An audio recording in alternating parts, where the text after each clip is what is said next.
va commencer. Merci tout le monde d'être là pour ce panel du colloque qui va donc inaugurer notre dernière demi-journée de Rotonde avec le titre « Entrée dans le canon ». Alors, cette session se propose d'explorer 3 médiums qui sortent un petit peu des champs, disons, traditionnels ou canoniques des beaux-arts. La photographie touristique, la caricature, la satire graphique et les jeux vidéo, pour interroger les stratégies de légitimation de ces médiums et aussi la manière dont ils remettent au travail le canon par un jeu de référence et de détournement. Chacun à leur manière, nos intervenants nous proposeront des réflexions issues de leurs travaux de recherche avant que nous ouvrions dans un dernier temps les questions au public. Donc on aura une session de questions à la fin du panel, comme on a fait à chaque fois. Le premier intervenant est Cyprien Cheminat, qui est doctorant contractuel en histoire auprès de l'université Clermont-Auvergne depuis 2022. Il mène une thèse sur la caricature sous Napoléon Ier, 1799-1815, une histoire sociale et politique de la satire en période de censure, sous la direction de Philippe Bourdin. Il entend étudier conjointement les corpus de caricature française favorables et hostiles à Napoléon. Et au-delà de l'analyse des œuvres, il s'intéresse au monde de la création, de la diffusion et au public. Il interroge les rapports que la gravure satirique entretient avec le pouvoir et les autres composantes de la propagande napoléonienne, comme les journaux, les peintures et les pamphlets. Sa communication portera sur la place du canon dans l'étude de la satire graphique napoléonienne, avec comme titre « À la marge des canons, le canon dans la marge ». Ariane, si tu veux continuer. J'ai le plaisir d'introduire les deux intervenants suivants. Donc d'abord Anatole Divou, qui est cette année en année de préparation au doctorat à l'EHESS à Paris, où il a obtenu en 2022 un master en sciences humaines et sociales sur un sujet consacré aux jeux vidéo FAISE, avec un mémoire intitulé « FAISE ou l'impossible profondeur du jeu », mené sous la direction de Giovanni Carreri. Diplômé de premier cycle de l'école du Louvre, il est également titulaire d'une licence d'anthropologie à l'université de Toulouse. Il est par ailleurs développeur. Il conçoit actuellement une chaîne éditoriale numérique pour la revue scientifique Kunst. Il nous propose une communication sur le sujet Uber d'Amish Gamer, histoire de l'art, canon et jeux vidéo. Et enfin, Marie Blanc clôturera cette session. Elle est doctorante à l'université Grenoble-Alpes dans le laboratoire Lara. Elle prépare une thèse au sujet regard politique sur la ville, circulation et échange photographique entre la France et la Tchécoslovaquie pendant la guerre froide, sous la direction de Paula Berrero-Lopez et Christian Josque. Élève de l'École normale supérieure de Lyon, elle a obtenu son master d'histoire de l'art à l'université Paris-Nanterre. Elle a aussi contribué au catalogue de l'exposition Picasso, Baigneuses et baigneurs au Musée des Beaux-Arts de Lyon. Elle nous propose aujourd'hui une communication au sujet « Le canon touristique dans l'œil des photographes », l'exemple de l'image de Prague. Et enfin, j'ai le plaisir de vous présenter mon co-modérateur, Yuan Wall, qui est chargé d'études et de recherche à l'INEHA, doctorant en archéologie à l'université Paris 1, Panthéon-Sorbonne et agrégé d'histoire. Il prépare une thèse sur le thème de la miniaturisation des offrandes votives dans l'Italie pré-romaine, 7e, 1er siècle avant Jésus-Christ, sous la direction d'Olivier de Cazenove. Et pour finir les présentations, à côté de moi, Ariane Temkin, qui est aussi chargée d'études et de recherche à l'INHA, doctorante à l'EHESS elle aussi, où elle prépare une thèse sur les personnages cinématographiques dans le cinéma d'animation Disney entre 1937 et 1999, sous la direction d'Anne Lafont. Elle est diplômée de l'École normale supérieure de la rue d'Ulm et de l'EHESS. Et elle a fait un séjour à l'Université de Montréal. Donc voilà, maintenant que tout le monde sait qui tout le monde est, je vous propose de commencer. Et je vous laisse la parole. Je tiens avant tout à remercier les organisateurs d'avoir retenu la communication de l'historien que je suis pour ce très beau rendez-vous qu'est le Congrès Rotonde. Ma communication va porter sur la relation que la marge satirique entretient avec les canons et plus largement sur le positionnement que les historiens et les historiennes de la caricature doivent adopter vis-à-vis de cette construction qui vise à hiérarchiser l'art. J'envisage la satire napoléonienne comme une marge tant d'un point de vue des canons passés, c'est-à-dire du temps où elles ont été produites, que contemporain au sein de l'historiographie. Et à l'instar de Joénars et Mercedes Volé, je pense qu'une meilleure compréhension du canon peut être obtenue en examinant ses bords. En somme, le canon est-il pertinent dans l'analyse de la caricature ? Je souhaite ici mener un double questionnement, d'abord sur la place de la satire graphique produite sous le règne de Napoléon Ier au sein de l'historiographie de l'art, qui a longtemps défini ce qui méritait d'être étudié et ce qui ne l'était pas. Nous verrons que l'histoire de la caricature a longtemps été séparée de celle des beaux-arts et que cette distinction se retrouve encore aujourd'hui. Et même lorsqu'elle devient un objet d'étude légitime, la définition de canon dans le domaine de la satire visuelle a jeté le voile sur toute une partie de la production. Il s'agira alors de réévaluer la hiérarchisation des productions artistiques. Le second questionnement portera sur le positionnement de la caricature des 15 premières années du XIXe siècle vis-à-vis des canons de leur temps. On verra comment l'étude de la marginalité artistique peut conduire à apprécier le canon sous un jour nouveau et ainsi à dépasser une opposition figée entre la marge et le centre. Il s'agira aussi de s'interroger sur les causes et les conséquences de cette relation de la satire visuelle au canon. Commençons par aborder la place de la caricature dans l'historiographie. La hiérarchisation de l'art a longtemps relégué la satire visuelle aux marges de la sphère artistique. Il a longtemps été inconcevable d'inclure des caricatures au sein d'un ouvrage portant sur l'art, souvent résumé aux beaux-arts. Cette séparation, on en retrouve encore la trace aujourd'hui dans l'historiographie, comme lorsque Jean-Michel Legnaud publie en 2012 son « Napoléon et les arts », au sein duquel il ne traite que de l'architecture, de la peinture, de la sculpture et des arts décoratifs. L'historien et l'historien de l'art doivent rompre avec ces canons de l'historiographie qui participent à l'invisibilisation des liens qui existent entre les arts dits nobles d'un côté et la caricature et les arts, avec de grands guillemets, plus populaires de l'autre. Il semble en effet contre-productif de séparer le chef-d'œuvre de sa parodie ou d'une production qui reprend et adapte ses codes, on le verra. Malgré cette hiérarchisation, la satire graphique n'a pas pour autant été totalement ignorée des historiens et des historiens de l'art. Elle a très tôt suscité l'intérêt des érudits, du fait de son caractère ludique et de sa capacité à retranscrire, croyait-on, l'opinion et notamment celle des catégories populaires. L'historiographie du XIXe siècle établit une hiérarchisation de la satire graphique en lui attribuant des références, des codes et des maîtres. Elle va ainsi canoniser pour leur qualité graphique la caricature politique britannique de la première moitié du XVIIIe siècle et du début du siècle suivant, puis la caricature française de la seconde moitié du XIXe siècle. En effet, suivant la définition de Filippo Balducciani, qui date de la fin du XVIIe siècle, la caricature devait en grande partie se fonder sur le couple déformation-ressemblance du portrait. Et toutes les productions qui s'éloignent un tant soit peu de cette norme sont immédiatement dépréciées et on leur refuse toute qualité esthétique, comme le montre la citation des frères Goncourt que je vous ai mis. Cette hiérarchisation de la satire graphique est toujours vivace aujourd'hui, comme en témoigne l'important nombre de publications sur la caricature anglaise et sur les satiristes français de la seconde moitié du XIXe siècle. À titre d'exemple, depuis 1799, le site daumier.org recense 2200 livres, catalogues, expositions et publications sur le caricaturiste. Les productions extérieures à ces canons historiographiques ne sont pas pour autant totalement ignorées. Ainsi, la caricature révolutionnaire, donc je parle de la première révolution, de la Révolution française, va être largement étudiée à partir des années 1830. On peut penser à Chalamel, Champfleury, Grand Carteret, etc. Toutefois, les images ne sont ici utilisées souvent qu'en guise d'illustration pour les débats et les idées révolutionnaires. Les auteurs ne font que peu d'efforts d'interprétation et les caricatures sont largement déconsidérées d'un point de vue esthétique.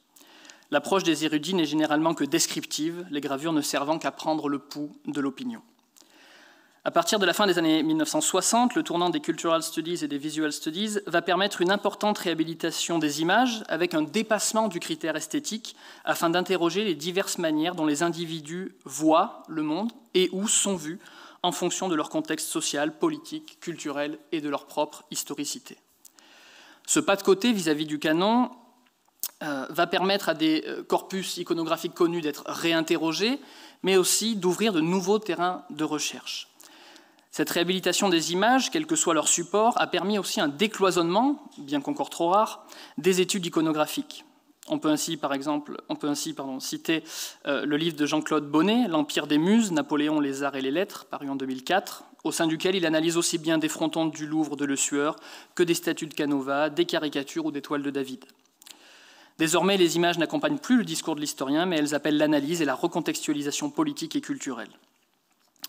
Si l'on étudie toujours le discours porté par l'objet graphique, on s'intéresse désormais aussi à l'objet lui-même, sa production, sa diffusion, sa consommation et sa réception. La caricature a désormais autant à voir avec le commentaire de l'événement qu'avec l'événement lui-même. Ce virage a-t-il pour autant fait disparaître la hiérarchisation des productions artistiques? Non. D'ailleurs, jusqu'à une période récente, certains corpus qui ne correspondaient pas au canon de la satire étaient maintenus dans l'ombre. La hiérarchisation de l'art se lie encore à travers les domaines d'études choyés par les historiens et les historiennes de l'art. Ainsi, dans son bilan sur la recherche sur l'art de la Révolution française, Philippe Borde déplore que la plupart des historiens de l'art gardent à distance l'imagerie et l'art populaire, un domaine d'étude qu'en revanche les historiens se sont largement appropriés, avec à l'inverse parfois une certaine méfiance à l'égard des beaux-arts. Le désintérêt pour certaines productions reflète alors la tendance naturelle des chercheurs à emprunter des sentiers battus ou tout du moins balisés par leurs pairs. Ainsi, si le corpus de gravures antinapoléoniennes a suscité l'intérêt des chercheurs, notamment à partir de la thèse de Catherine Claire, publiée en 1985, suivie d'un certain nombre d'expositions de catalogues ou d'ouvrages sur les images hostiles à l'empereur, la satire soutenant la politique de Napoléon demeure un angle mort de la recherche. Et si certains ouvrages ou expositions ont pu faire espérer des études croisées de la satire napoléonienne favorable et défavorable à Napoléon, le résultat se révèle souvent décevant. Il a fallu attendre 2015 et le livre de Philippe de Carbonnières pour qu'une partie de la production, celle conservée au musée Carnavalet, sorte de l'ombre. L'invisibilisation de ce corpus peut encore s'expliquer, au moins en partie, par cette hiérarchisation de la satire graphique qui a aussi contaminé les historiens.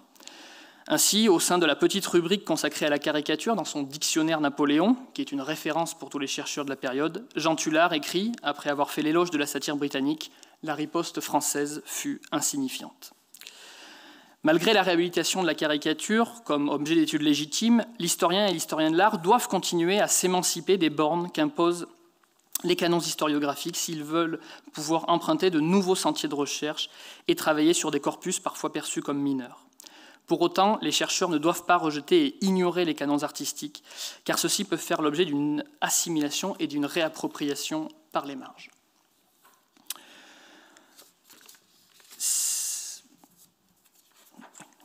Parfois, on a donc... Pardon, je me suis mélangé. En effet, si la gravure satirique se situe à l'écart des pratiques artistiques au début du XIXe siècle, elle intègre toutefois pleinement les canons du néoclassicisme, mais aussi de l'iconologie. Il convient donc aux chercheurs de les connaître pour en identifier la trace. La caricature va ainsi puiser son inspiration chez les maîtres de la peinture. On retrouve par exemple des parodies de Michel-Ange, de Lebrun, de Fuseli, de David, ou encore de Girodet. Et si la citation instaure une relation entre deux œuvres, elle révèle surtout la force de l'œuvre source. Ce travestissement pictural institue une tension entre l'art sérieux et l'art satirique, de même qu'entre l'héroïsme antique et sa déformation ironique. Parfois, on détourne des œuvres moins connues, mais dont le sujet permet de faire un parallèle avec la situation politique. Ainsi, lorsque Napoléon est exilé en 1814, un caricaturiste va parodier la toile de Guillaume le Thiers, représentant Philoctète, personnage mythologique que ses camarades isolèrent sur l'île de Lemnos, où il souffrit de tous les maux de l'isolement. L'iconographie officielle est aussi détournée, à l'instar des tableaux de l'empereur en costume de Sacre, d'Ingres et de Gérard.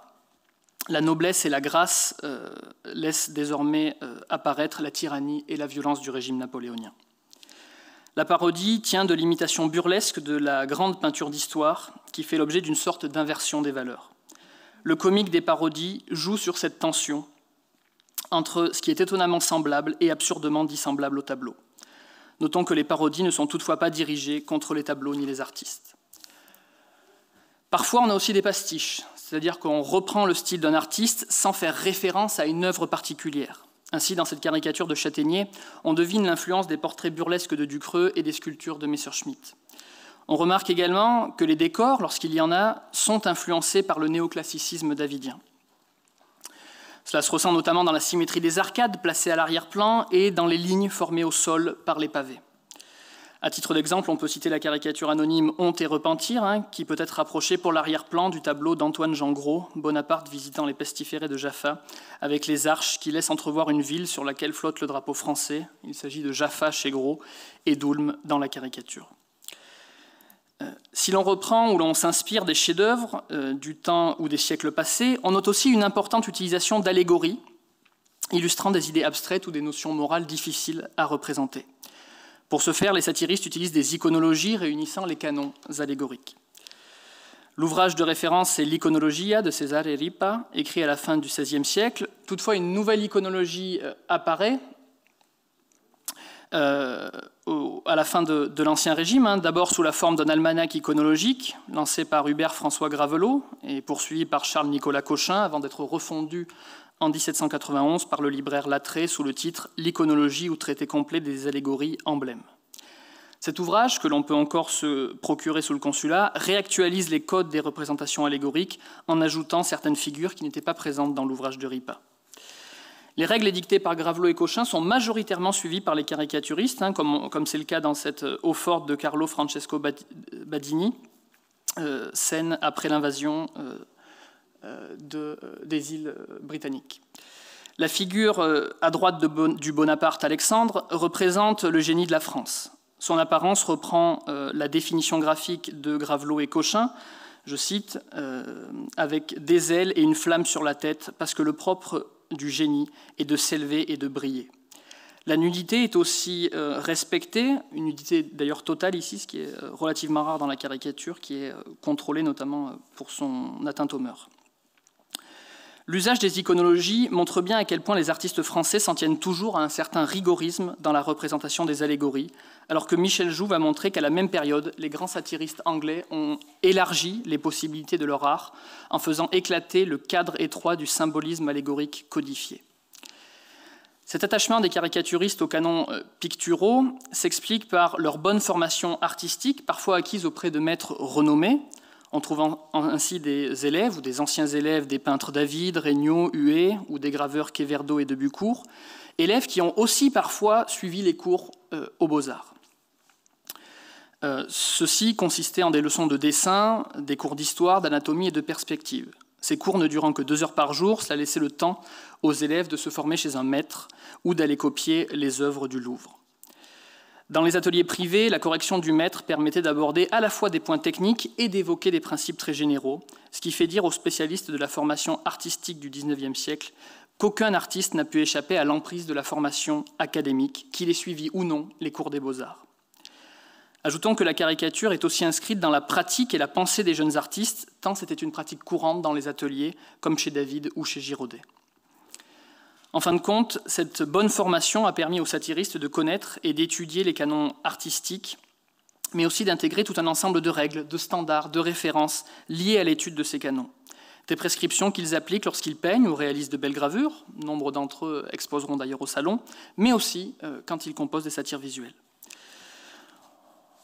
On voit que cette satire graphique du début du XIXe siècle, elle a largement assimilé et réutilisé les codes de l'iconologie traditionnelle et du néoclassicisme.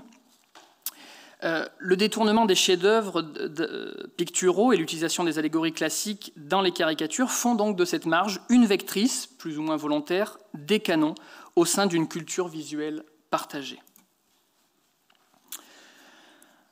L'utilisation des allégories, des codes du néoclassicisme et le détournement des canons passés ou contemporains traduit tout autant les références et les choix d'un artiste que sa volonté de répondre à une demande de la clientèle.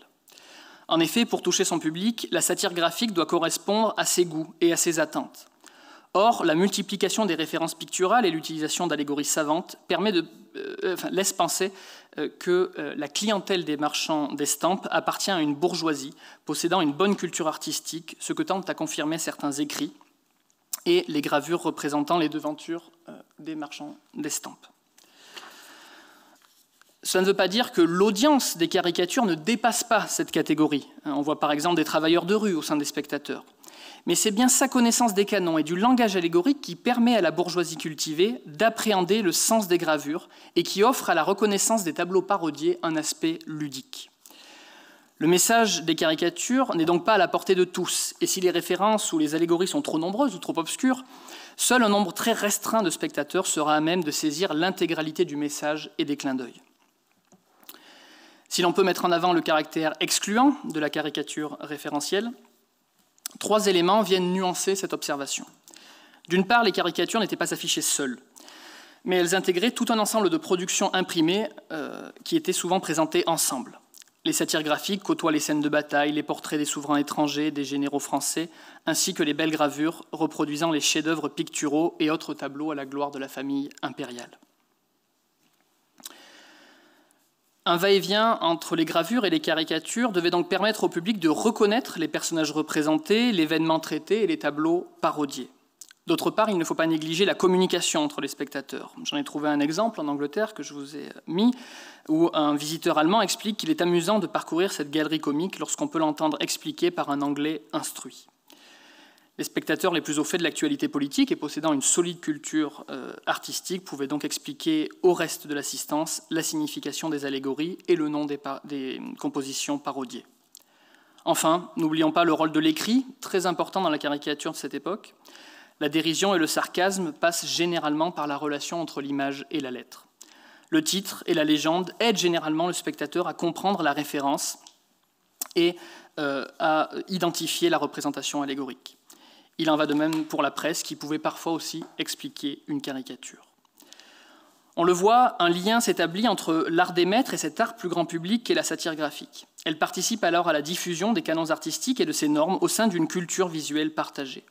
Le public parisien, puisque la production, en tout cas en l'état actuel des recherches, est exclusivement parisienne, ce public parisien, dans toute son hétérogénéité, s'habitue à la présence de figures allégoriques qu'il est désormais en mesure de reconnaître et de décrypter dès qu'elles apparaissent dans une œuvre. Pour reprendre la figure du génie qu'on a vue un peu plus tôt, celle-ci n'est pas utilisée que dans la caricature. On en retrouve partout dans l'iconologie révolutionnaire, des gravures aux peintures, mais aussi sur les pièces de 30 sols de 1792 et sur les arrêtés du directoire exécutif de 95-96.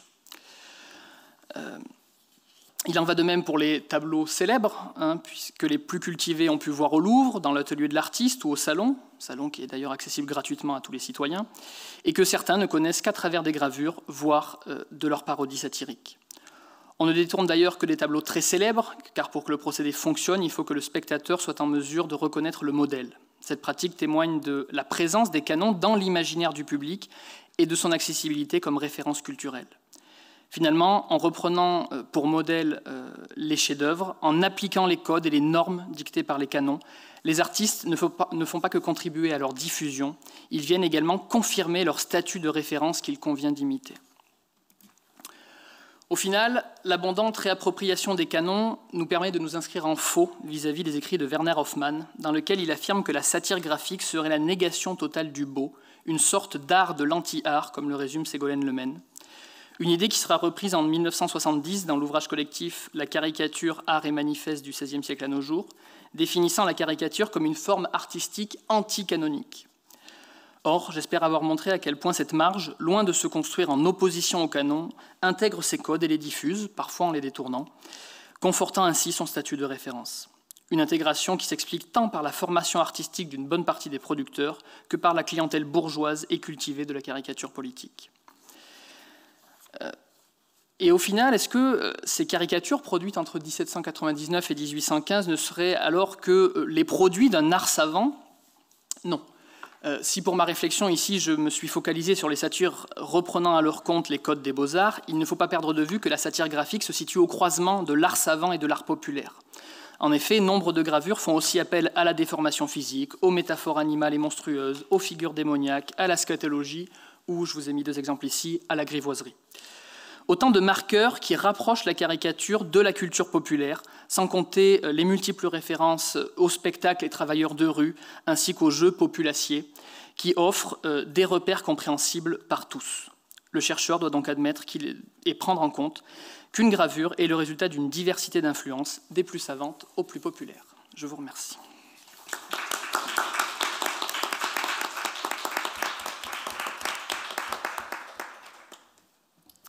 Merci d'avoir admirablement tenu le temps imparti. C'est très bien.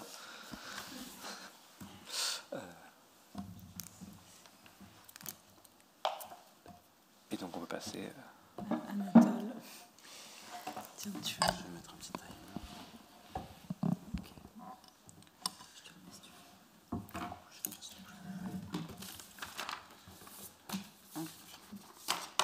Allô? Oui.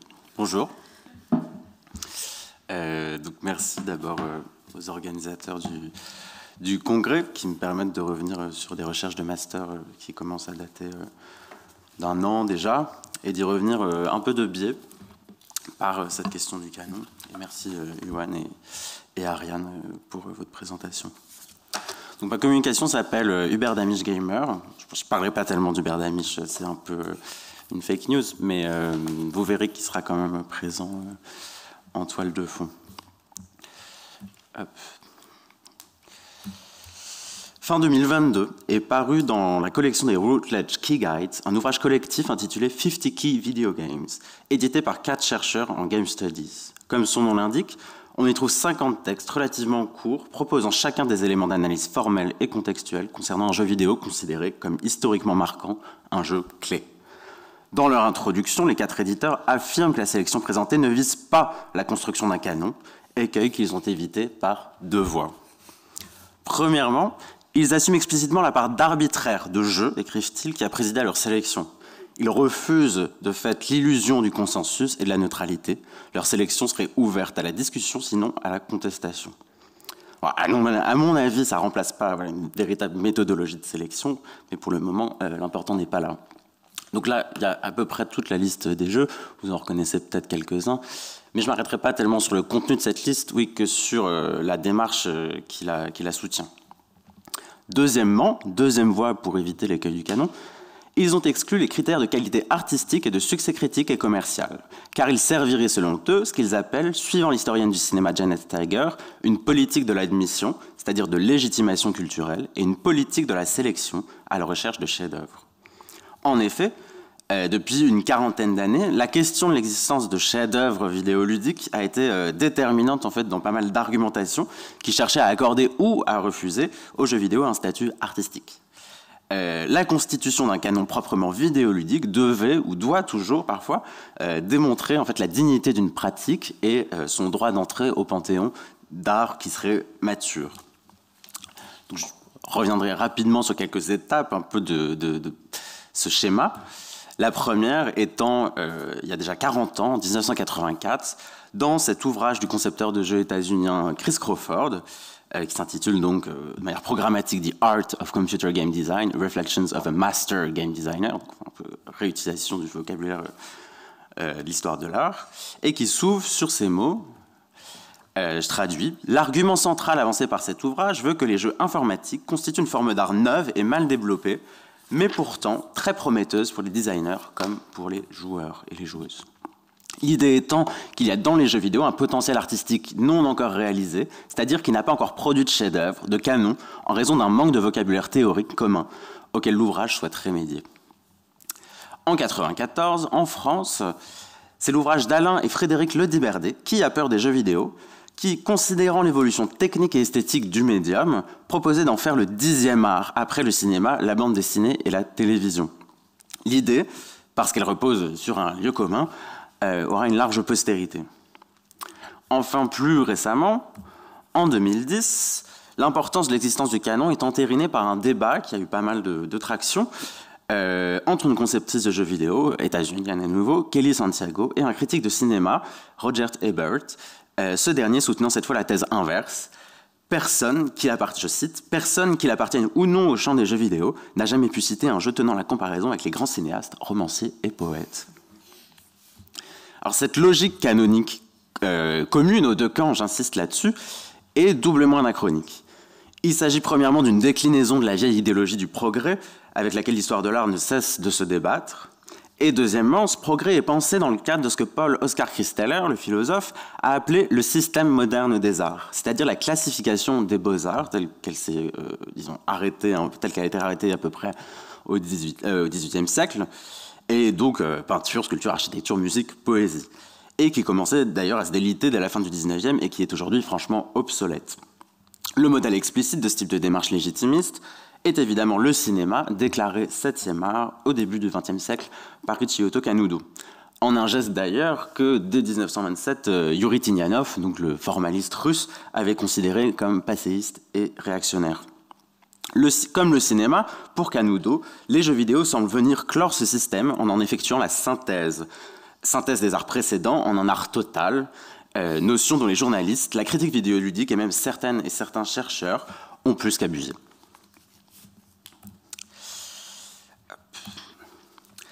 Revenons donc à notre ouvrage non canonique. Plutôt que de proposer une généalogie de cette question de la légitimité, pour éventuellement l'interroger, les éditeurs l'estiment définitivement réglée.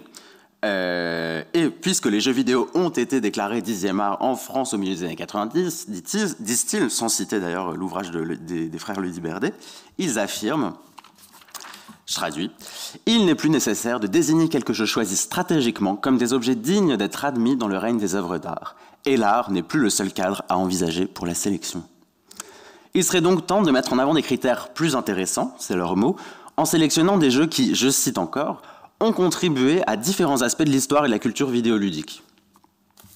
Ce déplacement ne va évidemment pas sans poser problème. En prenant l'intérêt historique contre l'art, les éditeurs entretiennent une confusion fallacieuse, à mon avis, qui leur donne le beau rôle. Implicitement, ils réduisent la notion de canon à un idéal anhistorique, intemporel, qui fonctionnerait comme modèle artistique et comme norme du goût. C'est en gros le canon au sens de Polyclète. C'est pourtant un genre de canon entièrement historique qu'une majorité des critiques récentes ont été adressées. Un canon du savoir plutôt que du goût de la création, qui précisément prétend fonder cet intérêt historico-culturel par lequel nos éditeurs prétendaient échapper à la normativité.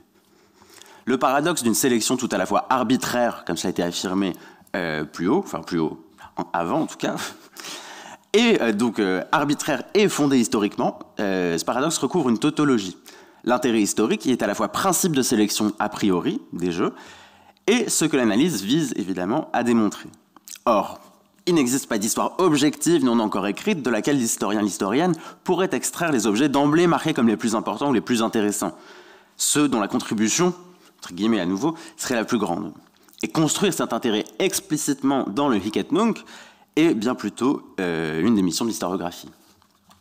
En se dérobant à ce travail d'explicitation, les éditeurs naturalisent un modèle d'historicité qui assigne à chaque œuvre et chaque artiste une place déterminée dans un enchaînement temporel, prétendument historique et non artistique certes, mais qui, comble du paradoxe, se cristallise dans le présupposé du jeu vidéo comme médium artistique, en un sens presque greenbergien, présupposé qui est d'ailleurs commun à toutes les game studies, et même plus. L'introduction des éditeurs s'ouvre sur cette affirmation. Video games continue to mature as a medium. Donc les jeux vidéo poursuivent leur maturation en tant que médium. Voilà donc à quoi s'ajoute cette contribution historique et culturelle de chacun des 50 jeux, et au développement d'un médium, à l'exploration et à la maîtrise croissante de ses possibilités. Autrement dit, les éditeurs se placent d'emblée dans le schéma progressiste qu'avait inauguré Chris Crawford en 1984, et malgré leur protestation, l'ouvrage 50 Key Video Games reste de part en part un canon. Les paradoxes qui y affleurent indépendamment des contributions singulières sont moins le fait d'une définition particulière de l'art, qui n'est jamais explicitée, que du schéma sociologiquement et théoriquement inepte d'une guerre des mondes, imposée par le modèle de la canonisation-légitimation et lui aussi commun à toutes les game studies. Le monde des jeux vidéo progressistes, porteur du projet du médium vidéoludique, versus le monde de l'art réfractaire à la légitimation artistique des jeux vidéo. Par des investissements psychosymboliques, comme l'aurait dit Griselda Pollock, il se dessine donc en creux une communauté imaginaire qui est politiquement suspecte. Qui décide de ce projet? Qui y contribue? Qui s'y voit canoniser? Et à qui s'oppose-t-il? Bon, pas tout à fait ça encore. Donc chasser le canon par la porte, il revient par la fenêtre. L'exemple de l'ouvrage 50 Key Video Games est à ce titre paradigmatique. Un vœu pieux ne viendra pas à bout d'un schéma à l'origine pluricentenaire, installé depuis 40 ans dans le domaine. Comment alors vraiment, ou du moins autrement, en finir? J'aimerais proposer non pas une intervention queer féministe dans les game studies, au sens de Griselda Pollock, il en existe déjà, si ça vous intéresse, je pourrais vous donner quelques références, mais je chercherais plutôt à dégager une voie qui cherche à donner à l'histoire de l'art entendu en un sens un peu spécifique, une véritable portée théorique et critique dans ce même champ.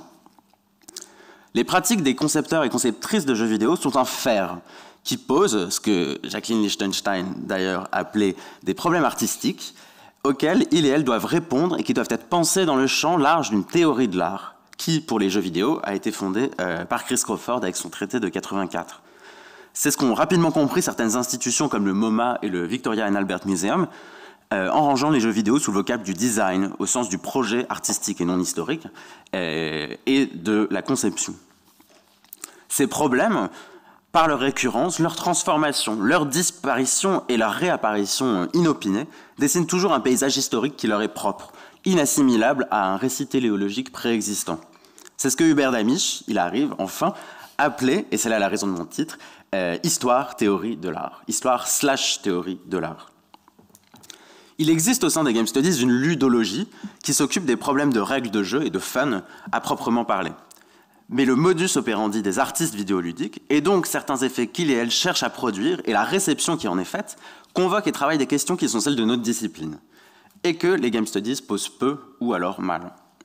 C'est d'ailleurs quelque chose que les musicologues ont compris plus rapidement que les historiens et les historiennes de l'art, puisque ça fait déjà quelques années qu'ils travaillent à la constitution du sous-champ de la ludomusicologie, donc à l'intersection des Game Studies et de la musicologie percée.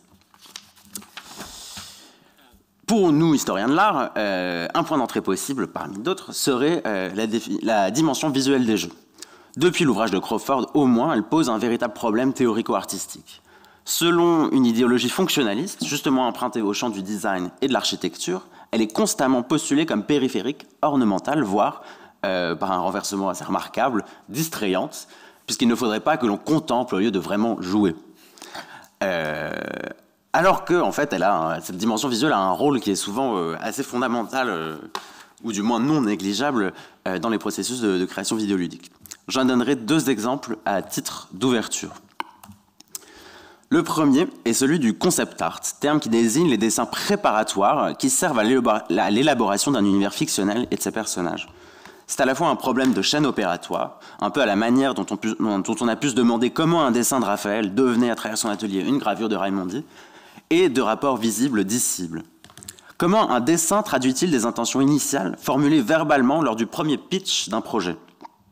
Comment ses caractéristiques stylistiques, chromatiques et compositionnelles, de même que les références artistiques et historiques qui ne manquent pas de s'y glisser, passent-elles ou sont-elles transformées par leur relève informatique en 2D ou en 3D?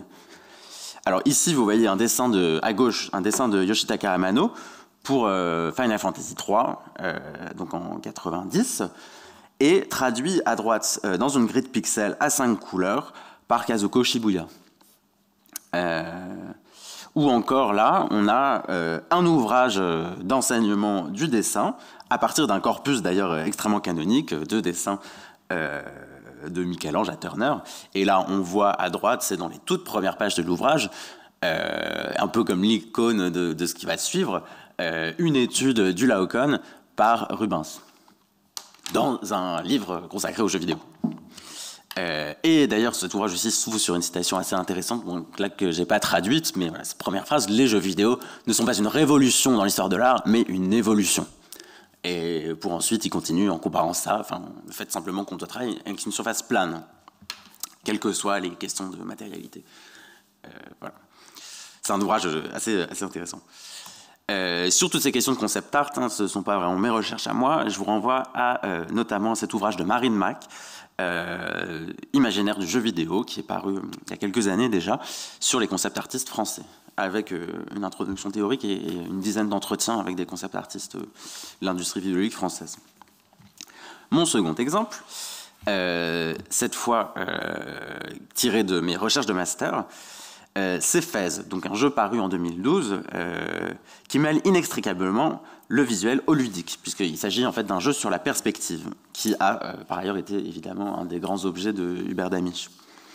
Les Game Studies s'en sont tenus jusqu'ici à de bien tristes typologies de projection. Projection centrale, projection cavalière, projection axonométrique, etc. qui sont dans ce cas largement insuffisantes. Par une articulation assez complexe d'une projection centrée et d'une projection axonométrique, Oui, pardon. Le dispositif perspective de FAISE perd sa fonction classique de structuration de l'espace de la représentation et devient un moyen de masquer la profondeur, qui ne se révèle que par une rotation à 90 degrés du plateau de jeu, si bien qu'à un instant donné, tout semble être plat, en fait, tout semble être 2D. Et là, on voit bien, on voit pas tellement bien, mais disons que tout paraît plat, sauf ce cube doré, dont on voit qu'il a été tourné afin de mettre en évidence qu'il y a bien une projection axonométrique qui est en jeu dans cette image. Et il aurait fallu montrer une vidéo, mais ça nous aurait fait partir sur d'autres voies. Ce système, donc ce dispositif projectif, irréductible à un type, ne se laisse comprendre que comme une opération de transformation du modèle perspectif tel que l'avait élaboré Brunelleschi à l'origine. Il engage des questions sur la perception, sur l'histoire de la perspective et sur celle des jeux vidéo, puisque d'ailleurs le passage de la 2D à la 3D est l'indice le plus surfait de la dite progression du médium vidéoludique. Mais plus encore, il dramatise très efficacement le ressort central du jeu, son caractère énigmatique, voire ésotérique, devenant littéralement profondeur cachée, ressort qui a suscité chez les fans des formes hyperboliques d'engagement affectif du type « ce jeu a changé ma vie ». Présenté ainsi, FAISE pourrait paraître exceptionnel, légitimement canonisable. C'est ainsi que la critique, que les joueurs et les joueuses, et même que son créateur ont pu le considérer.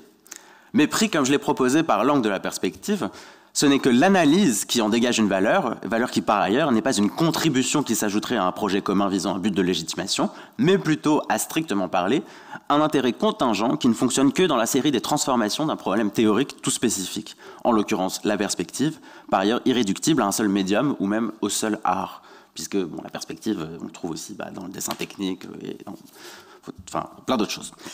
Mais il y a plus, et je conclurai là-dessus. Okay. Oui, c'est bon.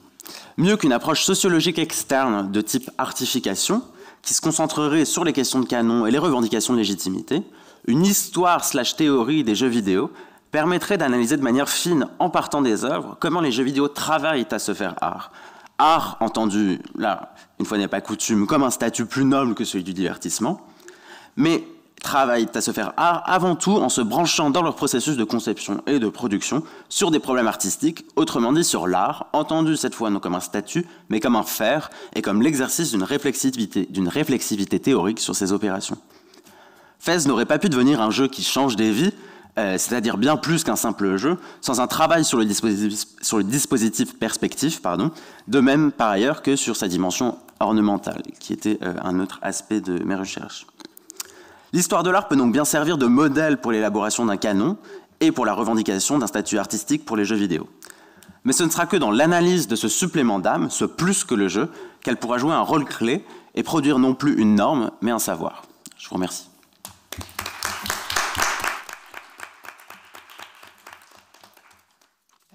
Alors, je vais peut-être rapprocher ça.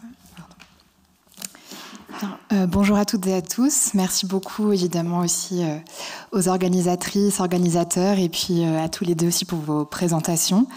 Je pense qu'on a tous conscience de la valeur de ces moments collectifs, notamment dans le contexte actuel. Donc merci pour ça également. Donc ma présentation, elle s'intitule donc Le canon touristique dans l'œil des photographes, l'exemple de l'image de Prague. Et elle s'inscrit dans le cadre de ma thèse où je m'intéresse donc à l'image de Prague et à ses circulations dans la culture visuelle européenne pendant la guerre froide, donc notamment à travers l'étude de livres et de revues de photographie publiées par la Tchécoslovaquie à destination du public étranger, touristique, et aussi par des éditeurs occidentaux, principalement français et suisses, donc occidentaux ici entendus comme de l'autre côté du rideau de fer. Ma communication sera l'occasion de revenir à la fois sur la place du canon au sein de ces publications et également également sur l'historiographie de ces objets éditoriaux par le prisme du canon.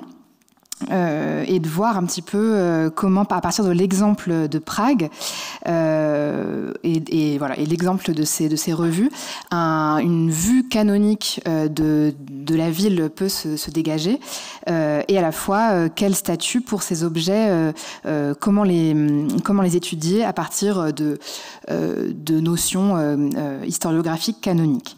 Donc pour la période considérée et simplement pour l'exemple de Prague, la quantité de publications est immense et même assez difficilement commensurable. La quantité d'images publiées de même, puisque dans chaque livre ou revue, on a des centaines, voire parfois des milliers d'images. Donc à ces livres et revues s'ajoutent évidemment aussi d'autres images, comme les communications publicitaires, les cartes postales ou les images amateurs.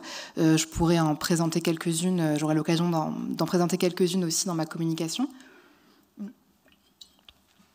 Pardon. Donc toute cette masse finalement d'images saisit finalement la ville, fait que la ville est saisie par un réseau phototextuel particulièrement dense et complexe. Mais malgré cette masse, cette densité, des choix de vues sont présentés comme emblématiques et se retrouvent d'un lieu éditorial à un autre, construisant en fait de cette façon une certaine photogénie de la ville. Une photogénie de la ville. Et donc, à partir de ce constat, le tourisme et les images qu'il génère peuvent nous interroger à partir de la notion de canon. Par exemple, en se demandant comment le canon photographique d'une ville se constitue-t-il et comment se perpétue-t-il. Et est-ce qu'une généalogie du canon photographique touristique est-il envisageable et quels outils théoriques on pourrait alors mettre en place ? Concernant l'entrée dans le canon qui nous occupe particulièrement aujourd'hui, je reviendrai donc, comme je disais, sur les questions plus historiographiques, puisque l'entrée finalement dans le canon implique aussi une question de légitimité pour ces objets éditoriaux, comme on vient de l'entendre aussi dans les deux interventions précédentes. Donc je vais développer mon intervention autour de ces deux axes principaux, à la fois le canonique photographique au sein des objets éditoriaux eux-mêmes, et puis quelques pistes sur la relation de ce travail avec l'historiographie de l'histoire de la photographie. Donc tout d'abord, les livres et les revues photographiques et les espaces éditoriaux principalement touristiques comme des lieux d'expression du canonique. Donc je vais particulièrement aujourd'hui m'intéresser à ces livres et à ces revues dont je vous parlais, qu'on peut également nommer, d'après la terminologie mise en place notamment par David Martins, des portraits de villes ou de pays. Donc qui sont, je vous le disais, édités soit par des éditeurs tchèques, donc ici principalement Orbis, Artia, l'agence de presse tchécoslovaque et également Odéon dans une moindre mesure, ou quelques éditeurs suisses et français. Donc ces lieux éditoriaux, ces espaces phototextuels peuvent être qualifiés d'espaces où se crée, se perpétue et se diffuse l'image canonique d'une ville, donc en l'occurrence Prague. Et ça, c'est un phénomène qui a pu être mis en évidence et en valeur pour d'autres lieux touristiques. Le fait que dès le début en fait, des usages commerciaux, industriels de la photographie, on va s'en servir pour diffuser un modèle et pour constituer une image canonique, un imaginaire commun autour d'une ville ou d'un pays. Donc la distinction ici entre canon et cliché est d'ailleurs parfois particulièrement fine. Il semble même difficile à cet endroit-là de mettre en évidence une généalogie entre l'image finalement et sa diffusion. C'est-à-dire que une vue est-elle canonique, donc diffusée largement, ou bien à l'inverse, est-ce qu'on diffuse largement une vue, donc elle devient canonique? Bon, c'est un peu une question de l'ordre de la poule et l'œuf, mais c'est pour mettre en évidence le lien vraiment très fin et très la relation très forte entre la diffusion et la création pour ces contextes éditoriaux-là. Donc pour quelques exemples que je peux vous montrer, évidemment, on a tout de suite un rapport entre la photographie et la ville de Prague, ici en l'occurrence, qui se fait par la synecdote, c'est-à-dire que quelques éléments vont venir représenter et identifier immédiatement la ville. Donc principalement le château de Prague, qu'on voit ici sur une sélection voilà, un peu arbitraire d'une partie de mon corpus, de quelques couvertures de livres. On en retrouve d'autres ici que je vous ai mis parce qu'ils sont un peu représentatifs de 3 photographes qu'on retrouve souvent pour la période dans ces publications-ci. Donc finalement, une vue canonique ici, c'est une vue immédiatement reconnaissable, donc qui entre finalement dans ce rapport voilà, de synecdote à la ville, en la rendant immédiatement reconnaissable. Il porte finalement ces quelques éléments, le château, le pont, vus souvent sous des angles qui se répètent beaucoup, comme on le voit sur certaines couvertures, voilà, et à l'intérieur des revues évidemment aussi. Voilà, on a un jeu qui se crée sur aussi une connivence entre lecteur, photographe, auteur et support, qui fait qu'on fait une confiance aussi immédiate aux capacités du lecteur de reconnaître immédiatement l'espace présenté par ces jeux de connivence et de répétition visuelle qui se créent. Donc c'est évidemment on peut dire dans la masse, dans la répétition que naît l'image canonique et aussi le stéréotype, mais c'est aussi dans la relation texte-image et dans un ancrage très fort de ces images dans du texte aussi, qui est un des points important, voilà, quand on étudie ces objets éditoriaux, cette relation phototextuelle. Ah oui, là j'avais mis quelques couvertures aussi de revues, mais je vous remontrerai.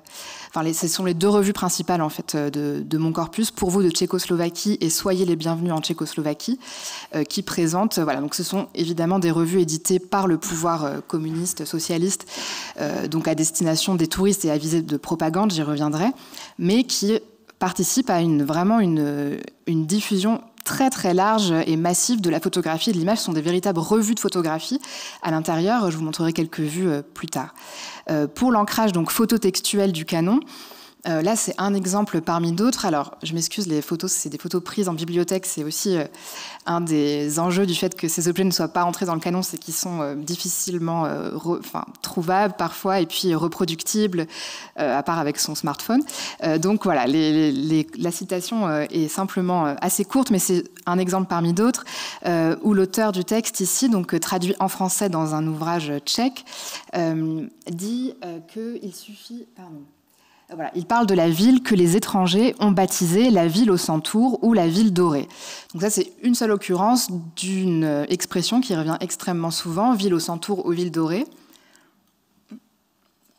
et qui en fait ancre à la fois le lecteur comme un lecteur et comme un potentiel aussi regardeur et ou photographe, j'y reviendrai plus tard, qui fait qu'on ne sait plus exactement dans cette relation si on lit ce qu'on voit ou si, au contraire, on voit ce qu'on lit. Enfin, c'est peut-être pas extrêmement clair comme ça peut paraître un peu tautologique, mais c'est simplement pour dire que voilà, le lien entre visuel et imaginaire et entre le texte, la description, le récit qu'on en fait est constamment réaffirmé, à la fois voilà, dans les textes qui accompagnent les images et dans les textes qui accompagnent les images, et qui contribue aussi à cette difficulté finalement de mesurer l'impact effectif des images sur les imaginaires touristiques.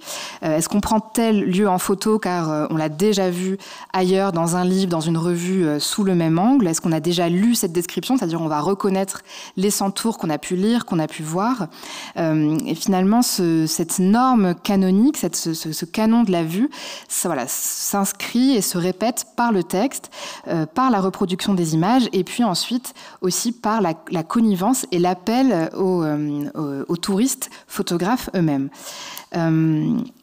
Donc une image canonique, voilà, c'est une image qui se répète, qui est aussi une image textuelle. Ça peut paraître voilà, un peu simple dit comme ça, mais c'est aussi une image qui circule entre différents supports pour ce qui concerne le tourisme. Et on a véritablement un jeu d'intermédialité de la vue canonique qu'on va retrouver de support en support, de date en date.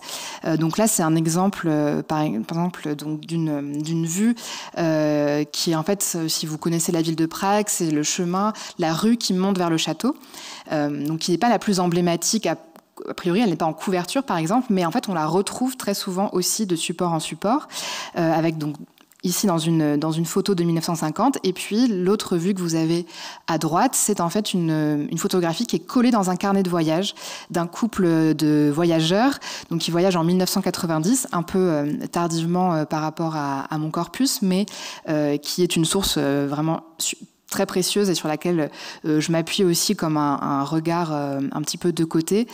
Voilà, donc là vous voyez que c'est la même vue qui circule, c'est un exemple parmi d'autres, mais la circulation passe aussi par des découpages. Là par exemple, vous avez sur les deux photos le même magazine, la même revue, donc un exemplaire de Soyez les bienvenus en Tchécoslovaquie, enfin deux exemplaires différents de la même revue, dont un exemplaire a été découpé. Certaines vues de la bibliothèque de Strahov, donc qui est aussi un des lieux qui, par la répétition, devient un des lieux emblématiques. On voit que voilà, la personne qui feuillette la revue a découpé certainement pour coller soit dans un carnet de voyage, soit pour en faire un souvenir a posteriori de son séjour. Ce sont des diapositives du même couple, donc qui ont pris en photo cette même bibliothèque. Et on voit, là je vous montre simplement quelques planches de leur carnet aussi, avec cette même stratégie de découpage, collage de cartes postales, de tickets, de restaurants et de vues. Voilà, donc cette stratégie, ces stratégies intermédiales, elles abondent aussi dans le sens de cette circulation de ces images qui ancrent aussi le canon dans la culture visuelle.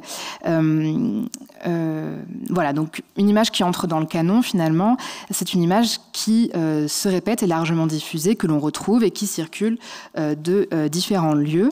Donc si on peut affirmer tout ça sans trop se tromper, on peut aussi essayer d'aller un petit peu plus loin en essayant d'étudier les conditions aussi matérielles qui vont rendre possible la répétition. Ça, c'est un peu un des objectifs aussi de mon travail de thèse, mais de voir aussi qu'elles s'inscrivent dans des contextes, évidemment, dans un contexte politique bien particulier, qui fait que le canon peut ici aussi devenir un outil. C'est-à-dire qu'à partir de cette idée que le canon se diffuse et massifié, c'est comme ça que finalement les habitudes des lecteurs vont être habitués à ces images, qu'on peut avoir des stratégies aussi visuelles qui vont répéter et rendre finalement canoniques d'autres clichés de Prague, au-delà de l'immuabilité des monuments historiques qui ancrent la ville la ville et sa perception dans un caractère, dans une époque, dans une historicité finalement en répétant des vues de monuments. Au contraire, on va aussi avoir une stratégie pendant cette période de la guerre froide bien spécifique d'ancrer par les mêmes moyens de diffusion une autre forme canonique de l'expression urbaine de la ville de Prague, puisque on a finalement avec cette massification, quand je parle aussi d'habituer l'œil, j'emprunte l'expression à Eva Verkest qui a soutenu sa thèse récemment sur la photographie associative, artistique et journalistique en France et en Espagne, où elle parle d'habituer l'œil des regardeurs à des formes de répétition que l'on retrouve dans l'industrialisation.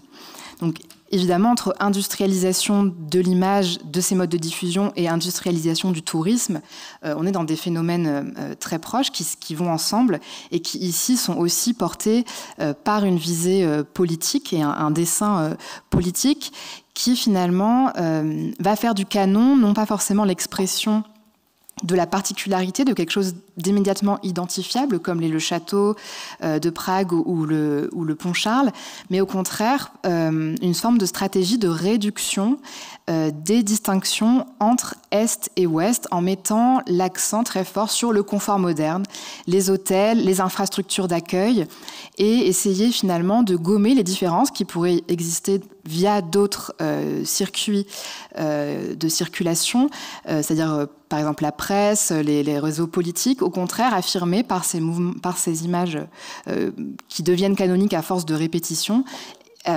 finalement affirmer le même et la proximité pour les touristes entre le lieu qu'ils vont visiter et leur lieu de vie habituel.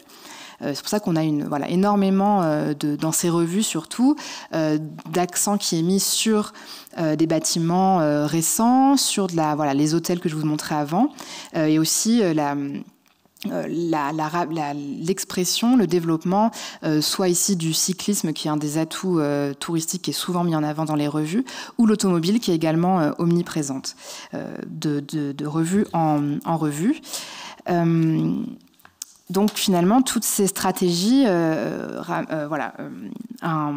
finalement à viser d'un certain lectorat, de futurs visiteurs ou de visiteurs passés qui sont issus d'une nouvelle classe sociale qui va finalement des 30 glorieuses et qui va trouver un confort qu'il peut aussi trouver dans son quotidien. Voilà, c'est en tout cas un discours visuel appuyé. Et d'ailleurs, ce lecteur spécifique, issu de cette classe sociale qui peut voyager à cette époque-là, qui se massifie, est souvent pris à témoin, pris à partie par les revues ou les livres comme témoin. Et en fait, il y a une proximité très forte entre la photographie comme témoin, comme objet, outil du visuel et du canonique, et le lecteur, visiteur, photographe amateur qui va lui aussi être capable d'être le véhicule de cette image-là. C'est pour ça qu'il y a aussi des concours de photographie qui sont régulièrement organisés au sein de ces revues, comme une réaffirmation et un réancrage de cette idée photographie égale vrai, et le fait de dire on vous montre la vérité, et nos visiteurs, photographes amateurs font de même, regardez, on vous en montre des exemples. Donc il y a un jeu constant entre la vérité, le canonique et le lecteur, futur visiteur. Je vais peut-être accélérer un petit peu. Je viens de voir le temps. Oui. Ouais, non, mais Ok, merci. Merci. Non, mais c'était d'autres exemples que, vous avez pu voir rapidement le fait que la photographie, l'appareil photo lui-même est beaucoup convoqué dans cette expression-là visuelle aussi, et que en fait finalement l'idée c'est que deux formes canoniques peuvent coexister, à la fois cette forme historique immuable du monument historique convoqué et de repères visuels immédiatement reconnaissables, et ça peut aussi être un outil évidemment de propagande. Voilà, mince, je crois que je mélangeais mes feuilles comme voilà.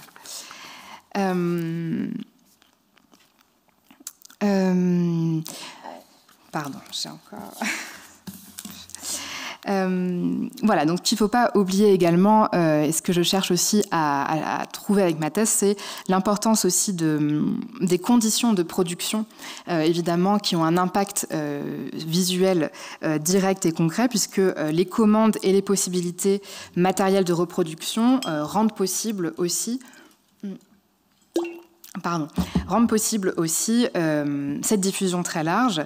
Évidemment, savoir comment travaillent les photographes pourrait nous en apprendre également beaucoup sur les dessous de ce canon photographique, puisque le canon est aussi ici dans la photographie très très dépendant de contraintes matérielles, mais malheureusement ici les sources sont assez peu parlantes, moi je rêverais de trouver des comptes rendus de comités de rédaction, de revues ou des commandes explicites de la part de photographes, mais les archives des maisons d'édition tchèques ont subi beaucoup d'éparpillements, de déplacements, et tous les fonds ne sont pas encore dépouillés, mais voilà, il existe quand même des comptes rendus comptables par exemple qui nous renseignent sur les moyens alloués et le fait que l'exportation de ces éditions est une place particulièrement importante.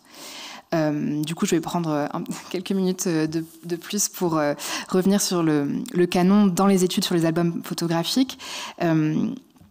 Puisque entrer dans le canon, comme ce qui nous intéresse aujourd'hui, c'est aussi pour les revues et les albums photographiques, les livres de photographie, des enjeux historiographiques et donc méthodologiques importants, puisqu'on retrouve dans des questionnements donc autour de cette notion de canon, notamment comment étudier ces images sans passer systématiquement évidemment par le canon artistique et par un vocabulaire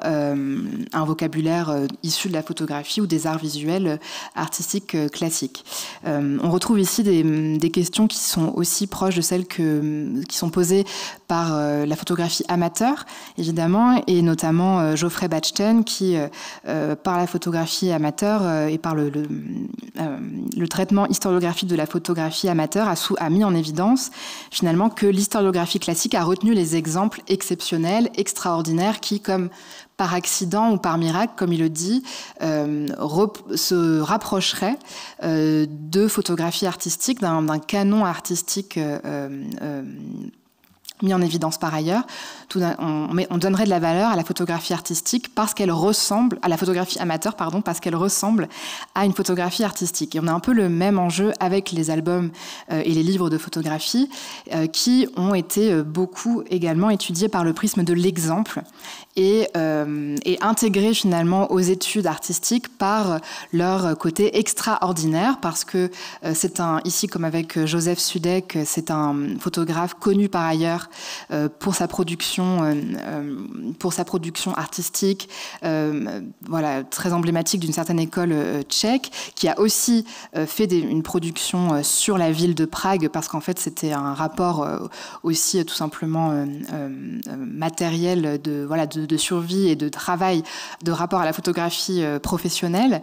Donc on a étudié beaucoup ces albums-là parce qu'ils sont de Joseph Sudek, donc l'aura du photographe et de sa place déjà dans un certain canon photographique a forcément finalement communiquer cette aura à cet objet-là. Il y a aussi évidemment dans l'étude des canons, enfin dans l'étude des livres, un canon assez fort, enfin une place assez forte donnée aux collaborations entre écrivains et photographes. Alors ici évidemment c'est pas une collaboration avec Kafka, mais c'est une une relation faite entre le texte, encore une fois la littérature et les images, mais plus largement dans l'étude des albums photographiques, c'est quelque chose qui se retrouve beaucoup avec une collaboration par exemple avec des artistes. Par exemple, vous connaissez peut-être Images à la sauvette de Cartier-Bresson et Matisse, des grands albums comme ça qui ont fait un peu date parce que relation exceptionnelle entre deux artistes, un photographe ou un auteur. Donc c'est le cas évidemment pour ces albums-là, et donc moi ce que j'essaie de faire, ce que j'aimerais faire, c'est au contraire d'essayer de sortir d'une idée de l'histoire de ces objets éditoriaux-là par l'exemple, par l'extraordinaire, mais au contraire d'envisager l'aspect ordinaire de ces publications, et le fait que c'est des publications qui, par leur diffusion massive, par leur ampleur aussi, s'inscrivent dans un ordinaire de la visualité, et qui justement deviennent paradoxalement un canon ou une image canonique porteuse d'un imaginaire collectif par leur diffusion ordinaire, massive et populaire. Voilà, je vais m'arrêter. Je crois que je vais m'arrêter là. J'ai un peu terminé sans mes notes, donc j'ai peut-être oublié des choses, mais voilà. Merci. Mais je me suis... oui, non, mais voilà, je pense qu'il y a tout un petit passage qui passera à la trappe, mais c'est pas grave. Voilà, sur les conditions matérielles d'émergence du canon et sur l'étude de fonds d'archives pour comprendre aussi à quel point les conditions matérielles expliquent aussi le canon, et c'est par cela que j'estime qu'il faudrait passer pour justement éviter l'idée d'une histoire de ces albums et de ces revues par l'exemple ou l'extraordinaire. Voilà.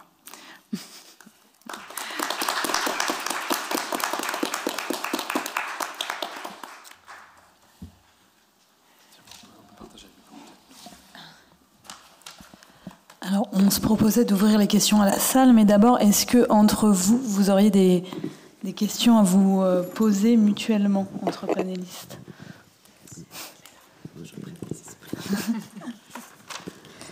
Non? Oui, Cyprien? Pour ma voisine, sur la question de ces concours de photos par les visiteurs, je trouve que c'est une question intéressante, parce que ça veut dire qu'on ouvre au lectorat.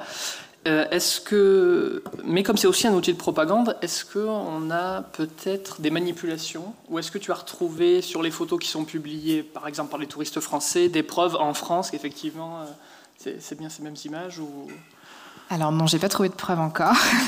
C'est un peu un des problèmes. C'est une bonne question, merci. Et c'est aussi une question que je me suis posée de savoir. Enfin, en fait, pour le moment, voilà, j'ai fait un voyage à Prague dans lequel j'ai pas encore pu trouver d'archives sur ces relations lectorat, rédaction. Mais il y a des appels réguliers dans toutes les revues que j'ai pu voir. Il y a toujours des appels aux lecteurs où ils disent qu'ils ont reçu ils ont reçu du courrier. Évidemment, c'est difficile de le vérifier là où j'en suis.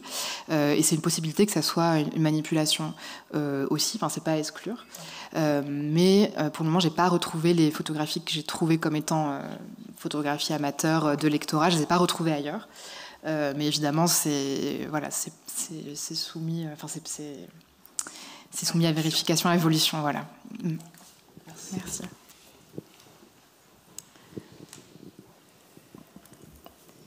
Moi, sinon, j'aurais une question qui s'adresse à la fois à Marie et à Cyprien. Ce qui m'a frappé dans vos deux présentations, c'est ces liens entre l'image, mais aussi les paratextes qui les accompagnent et qui semblent donc souvent instaurer ce jeu. Enfin, j'ai l'impression que, pour la satire beaucoup, mais aussi pour l'image carte postale, il y a un jeu de référence où on accompagne effectivement le spectateur. Au cas où il ne sache pas déjà identifier, en fait, on vient redoubler, par un paratexte, la référence à un objet canonique ou une œuvre canonique dans le cas de la satire. Et est-ce que vous pourriez m'en dire un peu plus? Est-ce que vous avez creusé un peu plus ce lien entre texte et image, et finalement le fait que le canon, s'il n'arrive pas à s'imposer visuellement, en fait, on indique quand même très fortement au spectateur, mais c'est ça qu'il y a à reconnaître. Enfin, voilà. Et donc du coup, il est aussi pris en charge par le texte et pas seulement par l'image.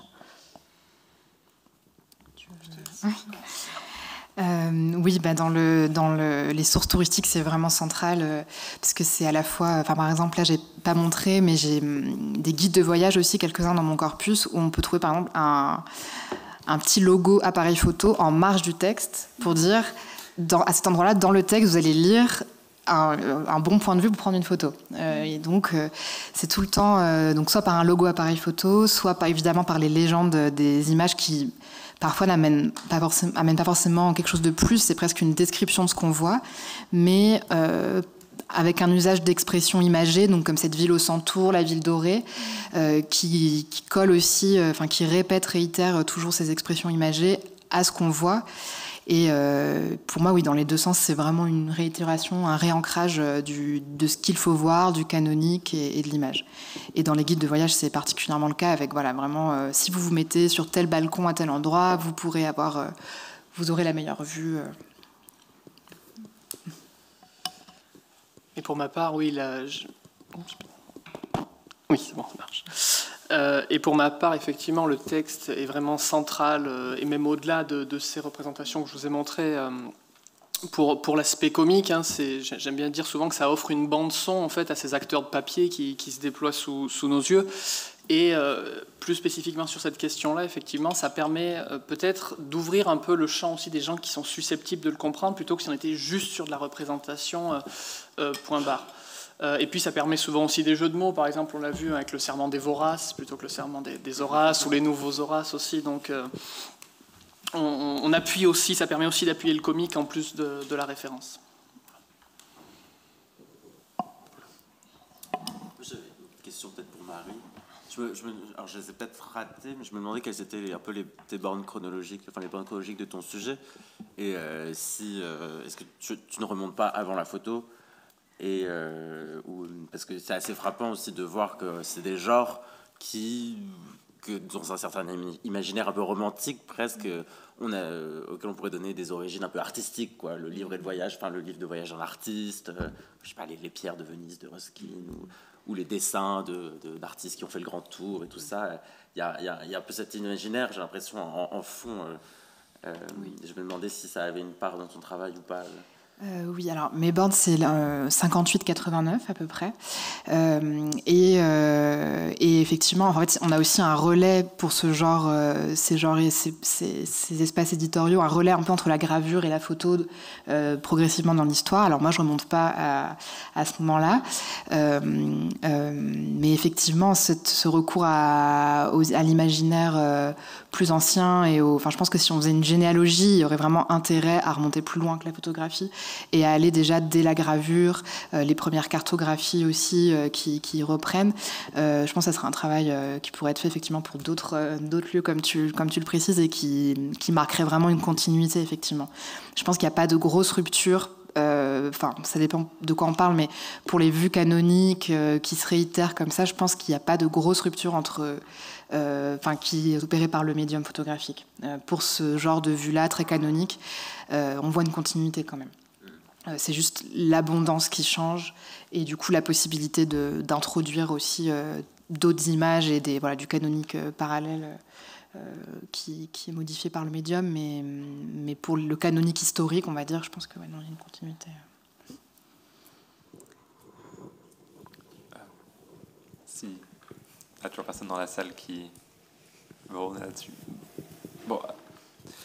Moi, merci pour vos 3 présentations qui étaient très intéressantes. Et j'ai senti un peu dans les 3 une tension entre 2, ce qu'on pourrait dire, échelles ou façon d'envisager le canon et la canonicité.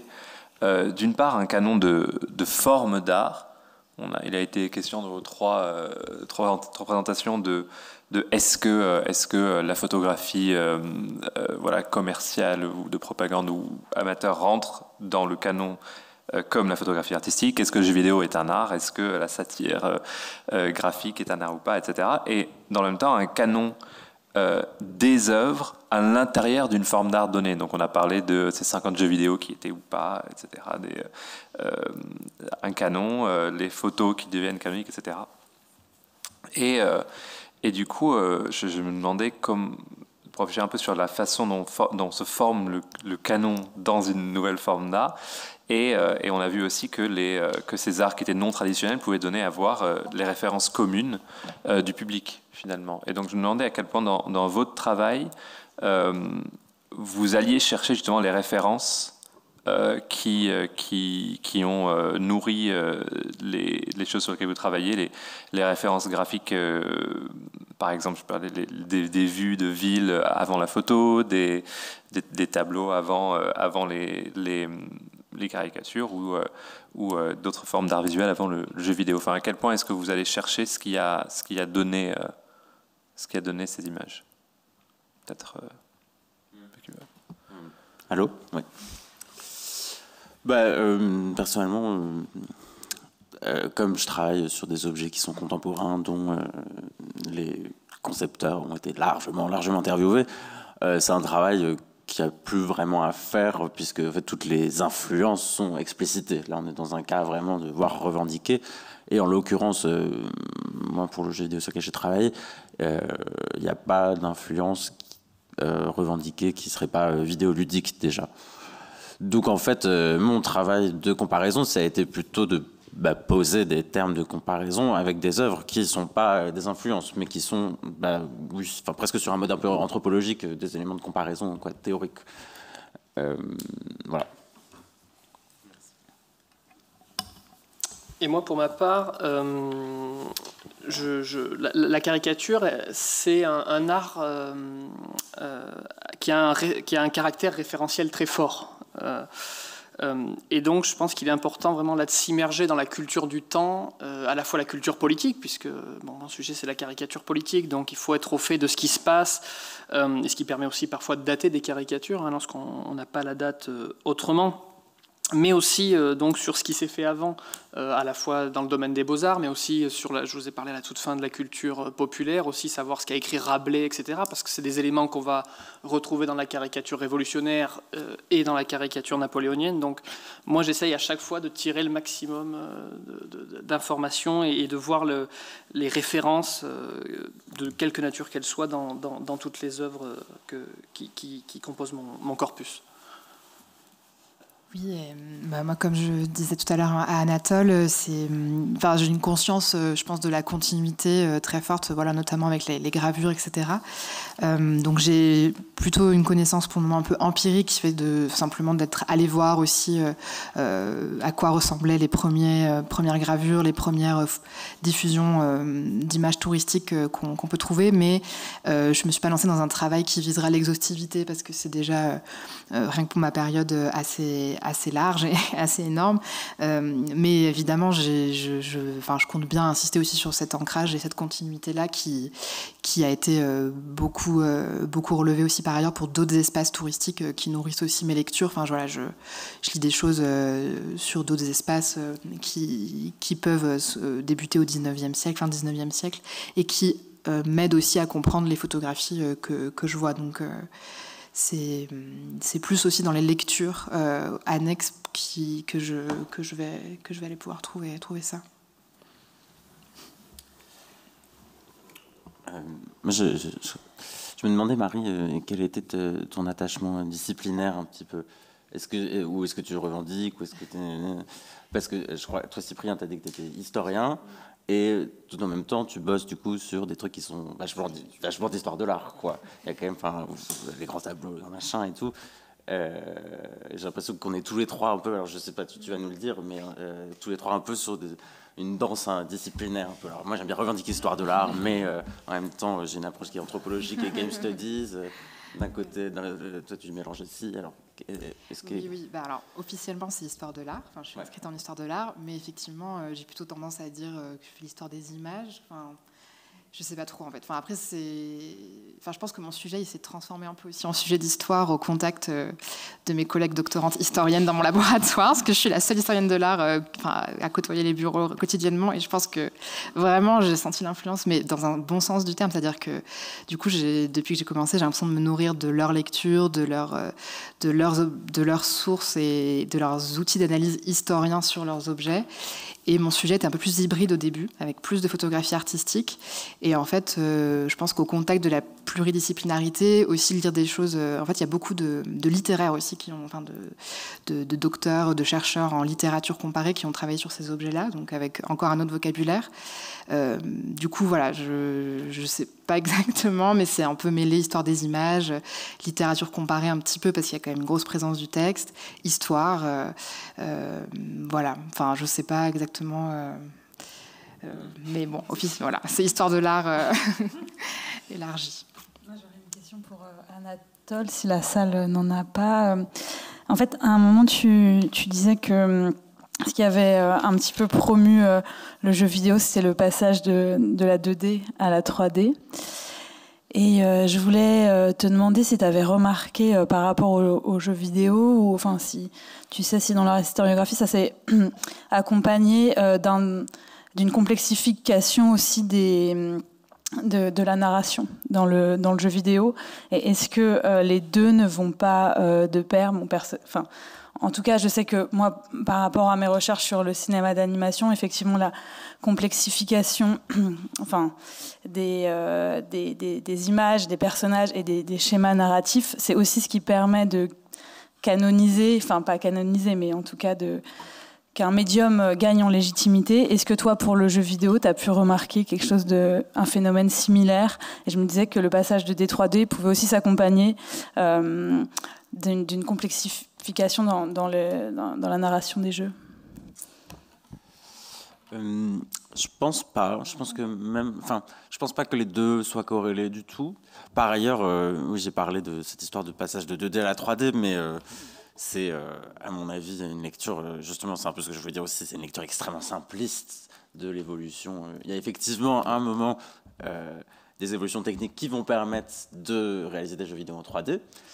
Mais si on reste vraiment un peu plus strict, par exemple, la 3D dans les jeux vidéo précède presque la 2D, puisque dans les tout premiers jeux vidéo des années 70, voire des années 60, les jeux qui sont faits par des geeks à l'université, sur les tout premiers ordinateurs qui prennent, je sais pas, enfin qui font la taille de 3 bus, quoi. en fait, ce sont tous des mathématiciens, des ingénieurs, et donc ils commencent déjà à faire des espèces de projections en 3D qui sont juste avec des petits traits, mais c'est déjà la 3D, puis après ça disparaît, puis on a beaucoup de jeux de texte, et on commence à voir avec les arcades, là, des jeux qui sont vraiment ce qu'on appelle maintenant la 2D, avec du scrolling et tout ça. Et ensuite, l'apparition de la 3D, elle reste, elle aussi... elle a été présentée par l'industrie, en fait. C'est un argument industriel, en fait. C'est un argument publicitaire, ce passage de la 2D à la 3D. Et dès qu'on va plus loin, un peu dans l'analyse et la caractérisation des modes de projection ou de visualisation, en fait, ça devient beaucoup plus nuancé. Surtout qu'en plus 2D, 3D, qu'est-ce que ça désigne? Parce qu'on peut très bien avoir dans des jeux qui sont techniquement... Enfin, 2D ou 3D, on peut parler du temps réel, de ce qui est calculé en temps réel. C'est en général ce qu'on entend, mais il y a des jeux qui ont des graphismes 3D stockés statiquement, donc qui ont été calculés a priori et qui sont affichés comme ça. Donc c'est de la 3D, mais elle est affichée sur un mode 2D. Donc d'un point de vue technique, en fait, il faut vachement nuancer cette histoire. Et par rapport à l'aspect narratologique, du coup, moi, je pense qu'il n'y a pas de corrélation directe entre les deux et que même potentiellement... avec l'industrialisation, en tout cas des jeux vidéo, il y a peut-être même eu une perte un peu de complexité narrative, même si aujourd'hui, dans le jeu vidéo contemporain, c'est un grand défi, complexifier la narration, et puis surtout beaucoup de jeux que les narratologues des années 60 adoreraient. Je sais pas, un peu difficile de convoquer des exemples comme ça, mais des jeux sur le narrateur, sur qui est en fait le joueur dans le jeu. Là, il y en a plein. Et puis des histoires à branchement et tout ça. Là, effectivement, il y a une espèce d'effervescence assez dingue d'un point de vue narratologique. Merci. Oui, je pense. Ah oui. Ah. Et après j'ai une question pour Cyprien. Ce qui est très intéressant dans ce que tu as montré, c'est que le canon des références des caricaturistes intègre des œuvres assez anciennes, déjà intégrées dans les références en histoire de l'art, mais aussi très récentes, comme Girodet, David, des œuvres qui ont quelques décennies à ce moment-là. Et je me demandais si dans la caricature napoléenne à l'étranger, quelles références sont mobilisées? Est-ce qu'on a aussi uniquement des références anciennes ou la constitution d'un nouveau corpus à partir de peintres récents? Des fois, c'est moins de 10 ans, parce que Girodet, ça date de l'Empire, donc c'est vraiment quasiment contemporain. Alors, je parle pour la caricature anglaise qui est la plus étudiée et que je connais le mieux de par mes lectures. Fuseli, il y a un article en fait qui recense toutes les caricatures qui reprennent Fuseli au début sous la Révolution, à la fois dans les caricatures françaises, dont celle que je vous ai montrée, et il est beaucoup repris. D'ailleurs, il a peint en Angleterre, et il est beaucoup repris par les grands caricaturistes anglais de ce moment-là. Après, j'ai pas énormément d'exemples. Je pense qu'ils arrivent à se détacher de cet académisme quand même, les Britanniques, parce que eux, ils sont considérés comme des vrais caricaturistes. C'est pas une honte d'être caricaturiste en Grande-Bretagne à ce moment-là. Du Gillray, génie de la caricature britannique, il est reconnu comme tel. Il ne fait que ça. Il est financé pour ça. Il gagne beaucoup d'argent pour ça. Il entretient une correspondance, etc. Donc, dans lequel on lui demande, on lui passe commande, etc. Donc je pense qu'ils ont réussi, et parfois même ils s'en moquent. Alors, il y a la mort du grand amiral anglais, de Nelson. En fait, il va faire comme une espèce de caricature hommage, parce qu'il sait que le ministère de la Marine va commanditer un grand tableau hommage de la mort de ce grand martyr de la Marine britannique, et il va justement détourné en s'inspirant de ce qui a été fait notamment sur les peintures au moment de la guerre contre les colonies britanniques. Et il va s'inspirer de ça pour essayer de faire une parodie, quelque chose quand même en hommage à Nelson. Voilà. Mais on se détache quand même assez facilement, il me semble, de ces canons et de ces chefs-d'œuvre, en tout cas européens et même britanniques. Voilà. Merci. Non, très bien. Ah non, c'est mieux. Bon, je la pose quand même. En plus, on s'éloigne un peu du canon, désolée avec ma question. Mais j'y ai pensé en t'écoutant, Marie. C'est une question que je vais te poser à toi, mais je vais un peu la décliner parce que je pense que le thème peut intéresser les trois. C'est celle de la réception. Je me demandais comment est-ce que ces entreprises de valorisation de la ville de Prague avaient été reçues, notamment à l'étranger. Tu nous as montré des revues super intéressantes, là, Bien à vous de Tchécoslovaquie ou Bienvenue en Tchécoslovaquie.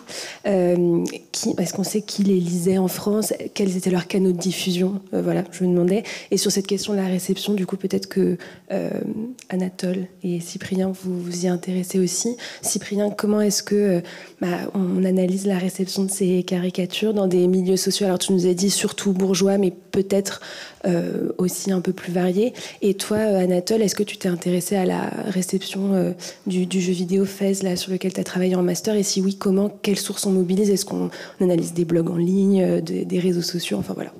Merci pour vos réponses. Merci. C'est une question que je me pose aussi beaucoup et qui n'est pas si facile. Enfin, les sources sont pas si faciles à solliciter pour répondre à cette question-là. Pour y répondre, je passe pas mal par les relais effectivement de diffusion, notamment le Touring Club de France, qui avait une bibliothèque, donc qui était un club qui organisait des voyages et qui avait aussi toute une organisation, par exemple, de projection, de photos souvenirs, de voyages, de choses comme ça, et qui avait une bibliothèque aussi assez fournie. Donc aujourd'hui, c'est la bibliothèque du tourisme et des voyages qui a hérité de ce fonds. Donc on peut encore trouver les revues là-bas. Du coup, ça, c'est dans leurs archives. Je vois par exemple les abonnements aux revues par pays, c'est classé. Donc ça, c'est une façon de voir un peu qui s'abonne, qui peut les lire, donc par les fonds de bibliothèque. Après, pour les abonnements individuels, c'est difficile. J'espérais trouver ça à Prague. Et là, je vais y retourner bientôt, donc je vais essayer de voir. Mais les fonds sont en fait éclatés. Enfin, quand il y a eu aussi, évidemment, la séparation de la Tchécoslovaquie, et les archives ont aussi été éclatées un petit peu. Et puis, ça a changé de ministère aussi, ces revues. Elles étaient dépendant de ministère. Ça a un petit peu évolué. Donc, c'est des fonds qui ne sont pas trop dépouillés. Donc, j'aimerais bien essayer de trouver des traces d'abonnement, des choses même très comptables qui pourraient me prouver ça. Pour la réception, c'est mes pistes pour le moment. La seule qui est vraiment fiable pour le moment, c'est les bibliothèques en France. Et puis après, essayer de voir avec les albums comme j'ai pu montrer, amateurs, d'images collées, copiées, découpées, et collées, qui peut être une autre piste, mais pas exactement sur le même créneau. Voilà. Alors moi, pour ma part, effectivement, je me base sur les témoignages d'individus, mais là aussi, je suis dépendant de mes sources, pour des gens de 200 ans, donc je n'ai pas le loisir de les interroger. Or, souvent, évidemment, ce sont les élites qui ont laissé des mémoires, donc j'ai le point de vue des élites sur les caricatures et sur les gens qui regardent les caricatures selon eux. Mais je me base aussi sur les archives de police, qui parfois là, sont dans la description un peu plus stricto sensu, donc peut-être parfois avec un peu moins d'a priori que les classes bourgeoises pouvaient avoir sur les classes populaires. Et puis il y a la question des journaux aussi, qui étaient lus collectivement, donc qui permettaient aussi parfois de se faire un avis sur une caricature lorsque celle-ci était commentée dans les journaux. Et après, pour la question du succès que pouvait avoir ou non une caricature, là aussi c'est compliqué puisque j'ai pas de registre de vente, en tout cas ça n'a pas été retrouvé pour l'instant, mais on peut essayer de s'en approcher en s'intéressant au nombre de copies qu'il existe aujourd'hui quand on compile, moi je compile sur les grandes collections européennes et les grandes collections parisiennes. Ça me donne une idée. Si on en a déjà 15 aujourd'hui disséminées, ça veut dire que celle-ci a été beaucoup produite parce que parfois on a un exemple d'une caricature. Voilà. Moi, pour FaZe, en fait, je suis parti de la réception pour remonter, disons, de plein de types de documents différents qui relèvent de la réception du jeu, pour remonter petit à petit vers les aspects plus formels de l'objet, puisque c'était quand même... Donc j'avais une approche, pour le dire extrêmement rapidement, formaliste. J'ai eu une approche un peu formaliste de ce jeu, mais qui partait, du coup, d'une sorte d'ethnographie de la réception, et notamment des communautés de fans en ligne qui produisent beaucoup de compte rendu de jeu, et notamment un genre de texte dont j'ai trouvé à peu près une dizaine d'exemples, qui était justement ces comptes rendus de texte assez longs, donc beaucoup plus longs qu'une critique normale de jeux vidéo, et qui était dithyrambique, et surtout qui disait, pour ça c'est une citation que j'ai extrait un peu, mais ce jeu a changé ma vie. Un père de famille qui racontait que ça l'a fait sortir de sa dépression, Et ces textes-là, j'en ai une dizaine comme ça, qui sont vraiment assez frappants. Frappants déjà parce qu'ils sortent complètement de l'idée de jeux comme léger, gratuit, non sérieux et tout ça. Et parce que c'était les indices, en fait, les traces d'un mode de consommation ou de jeu assez étrange, qui est celui de la promenade, en fait. C'est-à-dire que les gens se promènent dans Fez. C'est un jeu de contemplation. Et ce qui m'a mené finalement à toute cette étude de sa dimension visuelle, qui du coup qui est la critique pour cette histoire de contemplation. Merci beaucoup. On va peut-être conclure du coup pour pouvoir laisser la place à la session à suivre. Et puis Yoann va vous rappeler les réjouissances à venir. Oui, merci beaucoup donc à tous les trois pour vos communications. Merci à tout le monde d'avoir été là. On a débordé un petit peu, mais je vous dis quand même les ateliers et tables rondes qui ont commencé à 16h. En salle Fabrice Peresque, une formation au logiciel Tropi qui sert à maîtriser un corpus d'images. Un atelier sur le financement de la recherche en histoire de l'art et en archéologie, les bourses de thèse, les bourses de mobilité, etc. en Mariette.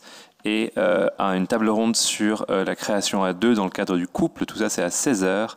Et à 16h30, un atelier sur les rôles et les champs d'action d'un historien de l'architecture en salle Vasari.